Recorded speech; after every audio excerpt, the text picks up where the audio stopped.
Hello friends, ഇന്നത്തെ video വേറൊന്നുമല്ല, Malayalam phones എങ്ങനെ വീഡിയോയിൽ ആഡ് ചെയ്യുക എന്നുള്ളതാണ്. അതിനകത്ത് നിങ്ങൾ ഗൂഗിൾ ക്രോമിൽ കയറിയിട്ട് മലയാളം ഫോൺസ് എന്ന് പറഞ്ഞ് സെർച്ച് ചെയ്യുക. അപ്പോൾ നിങ്ങൾക്ക് ഏതെങ്കിലും സൈറ്റ് വരും. അത് ഞാനിപ്പോൾ ഈ സൈറ്റ് എടുത്തേക്കുന്നത്. ഇതിൽ ഞാൻ ഇപ്പോൾ ഈ ഒരു ഫോണാണ് എടുക്കുന്നത്. ഈ ഫോണിൻ്റെ അടുത്തതിന് ശേഷം താഴോട്ട് വരുമ്പോഴത്തേക്കും ഒരു കോഡ് കാണാൻ സാധിക്കും. അത് കോഡ് അടിച്ചു കൊടുക്കുക. കോഡ് കൊടുത്ത ശേഷം നിങ്ങൾ ഡൗൺലോഡ് കൊടുക്കുക. അപ്പോഴത്തേക്ക് അത് ഓട്ടോമാറ്റിക് ഡൗൺലോഡ് ആവും. അതിനുശേഷം നിങ്ങൾ പേര് മാറ്റാൻ നിങ്ങൾക്ക് സെർച്ച് ചെയ്ത് എടുക്കുക എളുപ്പം കാണും. അതുകൊണ്ട് ഞാൻ ഇപ്പോൾ പേര് മാറ്റുന്നുണ്ട്. ഒരു കോഡ് FML എന്ന് പറഞ്ഞ് കൊടുക്കുക. നമുക്ക് അറിയാൻ പറ്റും, പെട്ടെന്ന് അറിയാൻ പറ്റും. വേറെ ഫോണൊന്നും കാണില്ല ആ പേരിൽ. അപ്പോൾ അത് കൊടുത്തതിന് ശേഷം നിങ്ങൾ നേരെ കോഡ് FML എടുക്കുക. അതിൽ നിങ്ങൾക്ക് എന്താണോ നിങ്ങൾക്ക് ടൈപ്പ് ചെയ്യേണ്ട കാര്യം മലയാളത്തിൽ അടിച്ചു കൊടുക്കുക. അപ്പം ഞാൻ ഇപ്പോൾ മലയാളം എന്ന് പേർക്ക് കൊടുക്കാം. അതിനുശേഷം നിങ്ങൾ കോപ്പി കൊടുക്കുക. കോപ്പി നിങ്ങൾക്ക് കാണാൻ സാധിക്കും. അതിനുശേഷം നിങ്ങൾ എഡിറ്റ് ചെയ്യുന്ന ആപ്പ് എടുക്കുക. ഞാനിപ്പോൾ അലൈറ്റ് മോഷനിലാണ് എടുക്കുന്നത്.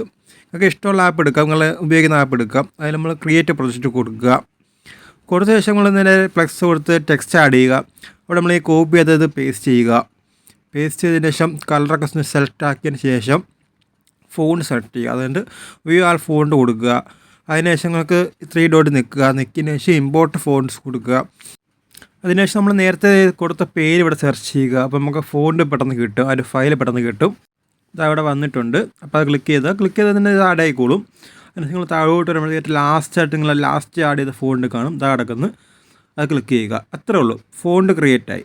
നമ്മളെ വീഡിയോയിലേക്ക് ഫോണ്ട് ആഡ് ആയി കഴിഞ്ഞു. അത്രേ ഉള്ളൂ. അപ്പോൾ വീഡിയോ ഇഷ്ടപ്പെട്ട ലൈക്ക് ചെയ്യുക, ഷെയർ ചെയ്യുക, സബ്സ്ക്രൈബ് ചെയ്യുക. അടുത്ത വീഡിയോ എന്ത് വേണം നിങ്ങൾ കമൻറ്റ് ചെയ്ത് കഴിഞ്ഞാൽ ആ വീഡിയോ ചെയ്യാൻ ശ്രമിക്കാം. നിങ്ങൾക്ക് ഇത്രേ ഉള്ള വീഡിയോ. നിങ്ങൾക്ക് ഇഷ്ടപ്പെട്ട ലൈക്ക് ചെയ്യുക, ഷെയർ ചെയ്യുക, സബ്സ്ക്രൈബ് ചെയ്യുക. Okay, by.